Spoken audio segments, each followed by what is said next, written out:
श्री राम कृष्ण वचनामृत का नया भाग प्रारंभ करते हैं। श्री राम कृष्ण की कुछ प्राकृत अवस्था हो गई। उसी अवस्था में आप भक्तों को उपदेश देने लगे। उस समय श्री ईश्वरी भाव का आप पर ऐसा आवेश था कि उनकी बातचीत से जान पड़ता था कि कोई मतवाला बोल रहा है। धीरे धीरे भाव घटता जा रहा है। श्री राम कृष्ण कहते हैं, माँ मुझे कारणानंद नहीं चाहिए, मैं सिद्धि पीऊंगा। सिद्धि अर्थात ईश्वर की प्राप्ति। वह अष्ट सिद्धियों की सिद्धि नहीं। उसके लिए तो श्री कृष्ण जी ने अर्जुन से कहा है, भाई अगर कहीं किसी के पास अष्ट सिद्धियों में से एक भी सिद्धि है तो समझना कि वह मनुष्य मुझे नहीं पा सकता, क्योंकि सिद्धि के रहने पर अहंकार भी रहेगा और अहंकार के लेश मात्र रहते कोई ईश्वर को पा नहीं सकता। एक प्रकार के मत के अनुसार चार प्रकार के भक्त होते हैं: प्रवर्तक, साधक, सिद्ध का सिद्ध। जिसने ईश्वर की आराधना में अभी अभी मन लगाया है वह प्रवर्तकों में है। प्रवर्तक तिलक लगाते हैं, माला पहनते हैं, बाहर बड़ा आचार रखते हैं। साधक और आगे बढ़ा हुआ है, उसका दिखलावा बहुत कुछ घट गया है। उसे ईश्वर की प्राप्ति के लिए व्याकुलता होती है। वह आंतरिक भाव से ईश्वर को पुकारता है, उनका नाम लेता है और फिर से भीतर से सरल भाव से प्रार्थना करता है। सिद्ध वह है जिसे निश्चयात्मिकता बुद्धि हो गई है, जिसने ईश्वर है और वे ही सब कुछ कर रहे हैं, यह सब देखा है, सिद्धों की सिद्ध है। जिसने उनसे बातचीत की है, केवल दर्शन ही नहीं, उनमें से किसी ने पिता के भाव से, किसी ने वात्सल्य भाव से, किसी ने मधुर भाव से उनके साथ आलाप भी किया है। लकड़ी में आग अवश्य है, यह विश्वास रखना एक बात है, पर लकड़ी से आग निकालकर रोटी पकाना, खाना, शांति और तृप्ति पाना एक दूसरी बात है। ईश्वरीय अवस्थाओं की इति नहीं की जा सकती। एक से एक बढ़कर अवस्थाएं हैं। ये ब्रह्मा ज्ञानी हैं, निराकारवादी हैं, यह अच्छा है।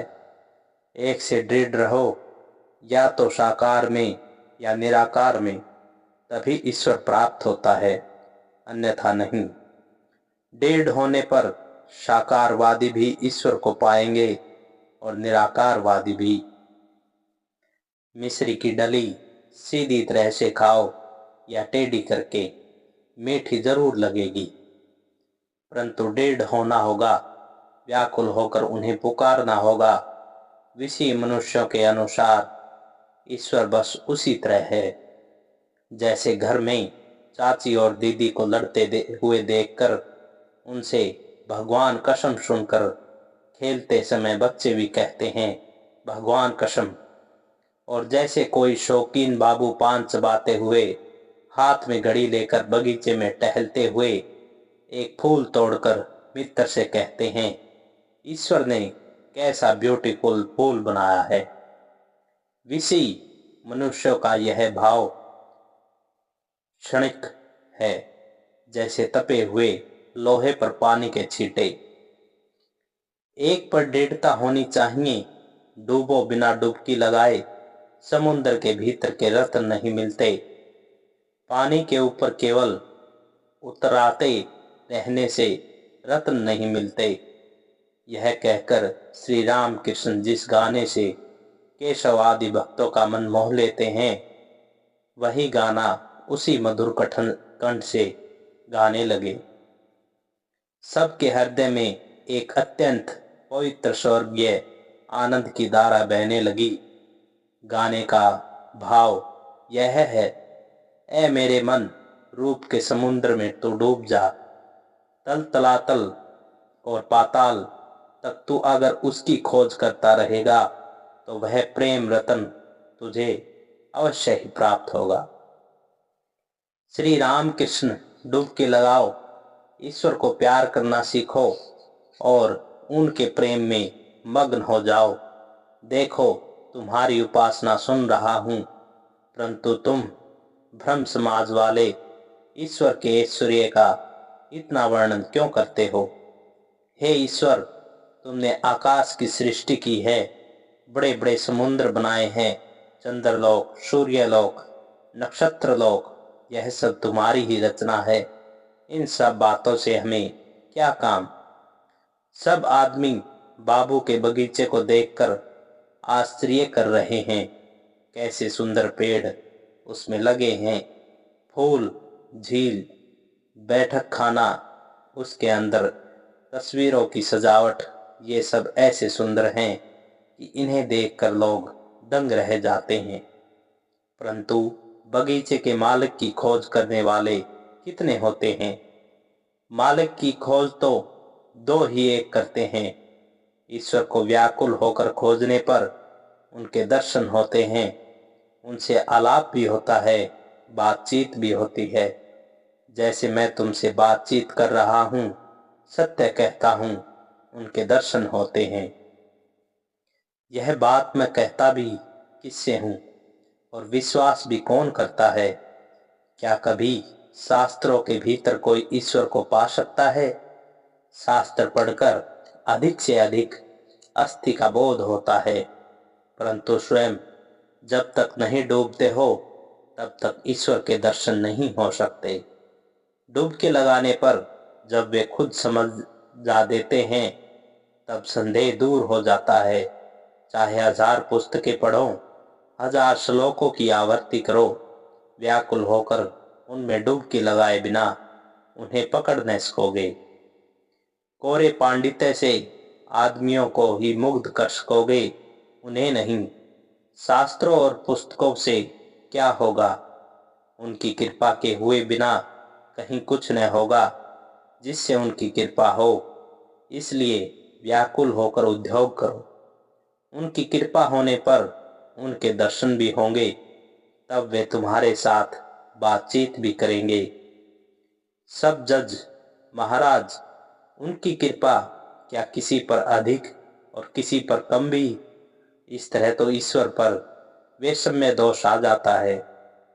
श्री रामकृष्ण कहते हैं, यह क्या घोड़े में भी घै है और घोंसले में भी घै है, इसलिए क्या दोनों बराबर हैं।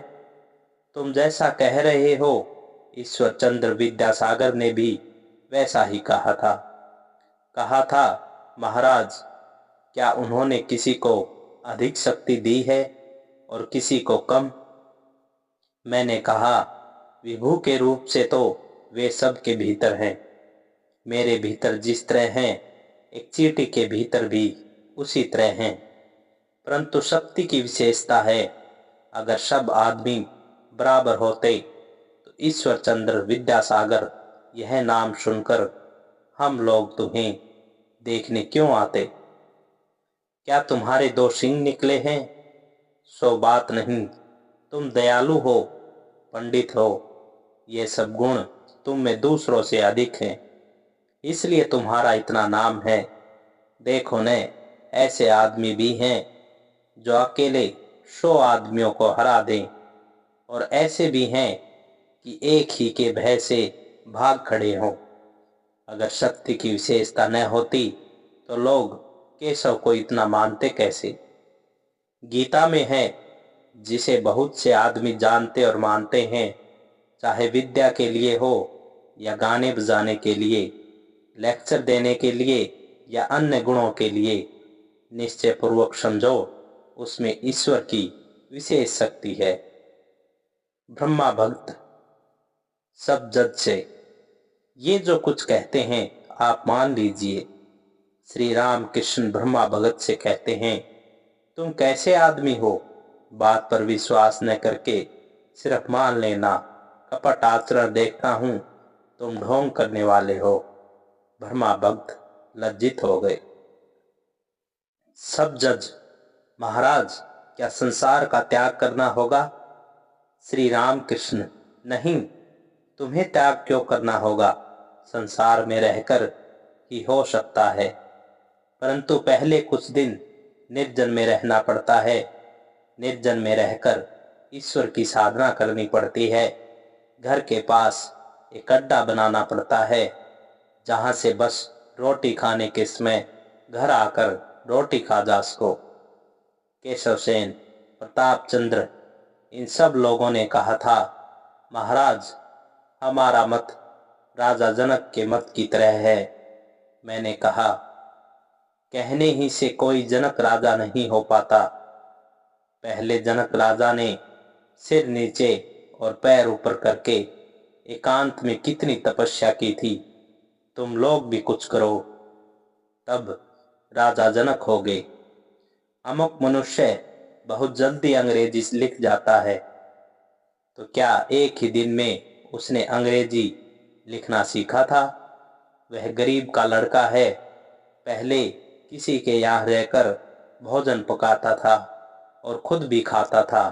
बड़ी मेहनत से उसने अंग्रेजी सीखी थी, इसलिए अब बहुत जल्दी अंग्रेजी लिख सकता है।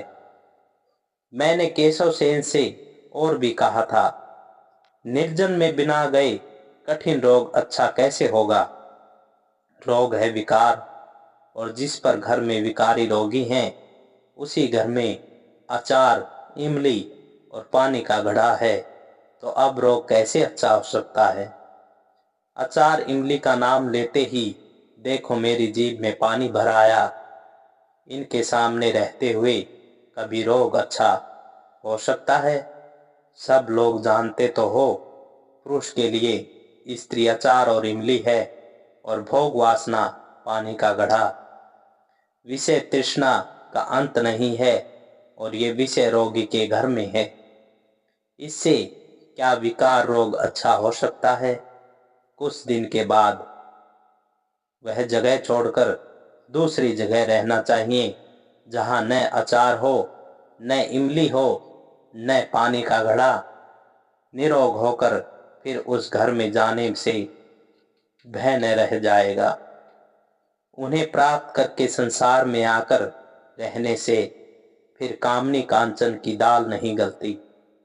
तब जनक की तरह निर्लिप्त होकर रह सकोगे, परंतु पहली अवस्था में सावधान होना चाहिए। निरे निर्जन में रहकर साधना करनी चाहिए। पीपल का पेड़ जब छोटा रहता है, तब उसे चारों ओर से घेर रखते हैं कि कहीं बकरी न चढ़ जाए, परंतु जब वह बढ़कर मोटा हो जाता है, तब उसे घेर रखने की आवश्यकता नहीं रहती। फिर हाथी बांध देने पर भी पेड़ का कुछ नहीं बिगड़ता।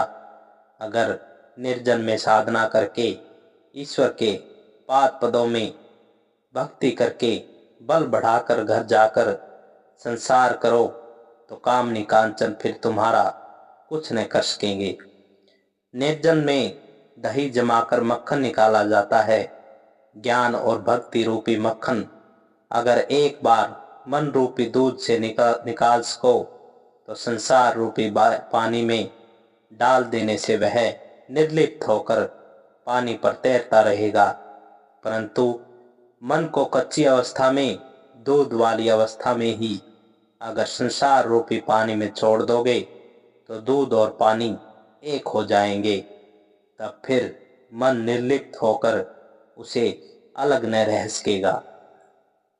ईश्वर प्राप्ति के लिए संसार में रहकर एक हाथ से ईश्वर के पाद पद पकड़ने से और दूसरे हाथ से संसार का काम करना चाहिए। जब काम से छुट्टी मिले, तब दोनों हाथों से ईश्वर को पाद पद पकड़ लो, और तब निर्जन में वास करके एकमात्र उन्हीं की चिंता और सेवा करते रहो। सब जज आनंदित होकर कहते हैं, महाराज, यह तो बड़ी सुंदर बात है। एकांत में साधना तो अवश्य ही करनी चाहिए। यहीं हम लोग भूल जाते हैं, सोचते हैं एकदम राजा जनक हो गए। संसार का त्याग करने की जरूरत नहीं, घर पर रहकर भी लोग ईश्वर को पा सकते हैं। यह सुनकर मुझे शांति और आनंद हुआ।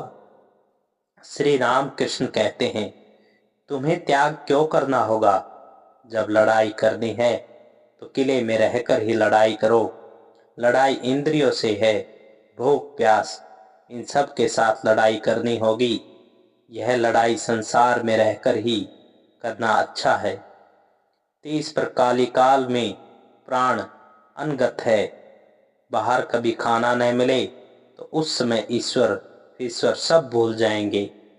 किसी ने अपनी बीवी से कहा, मैं संसार छोड़कर जाता हूँ। उसकी बीवी कुछ समझदार थी। उसने कहा, क्यों तुम चक्कर लगाते फिरोगे? अगर पेट भरने के लिए 10 घरों में चक्कर न लगाना पड़े तब तो कोई बात नहीं, जाओ। लेकिन अगर चक्कर लगाना पड़े तो अच्छा यही है कि इसी घर में रहो। तुम लोग त्याग क्या करोगे और क्यों करोगे? घर में रहने से तो बल्कि सुविधाएं हैं। भोजन की चिंता नहीं करनी होती। सहवास भी पत्नी के साथ, इसमें दोष नहीं है। शरीर के लिए जब जिस वस्तु की जरूरत होगी वह पास ही तुम्हें मिल जाएगी। रोग होने पर सेवा करने वाले आदमी भी पास ही मिलेंगे। जनक, व्यास, वशिष्ठ ने ज्ञान लाभ कर संसार धर्म का पालन किया था। ये 2 तलवारें चलाते थे, एक ज्ञान की और दूसरी कर्म की। सब जज कहते हैं, महाराज ज्ञान हुआ यह हम कैसे समझें? श्री रामकृष्ण कहते हैं, ज्ञान के होने पर फिर वे दूर नहीं रहते, न दूर दिख पड़ते हैं और फिर उन्हें वे नहीं कह सकते। फिर ये कहा जाता है, हृदय में उनके दर्शन होते हैं। वे सबके भीतर हैं, जो खोजता है वही पाता है। सब जज, महाराज मैं पापी हूँ, कैसे कहूँ वे मेरे भीतर है?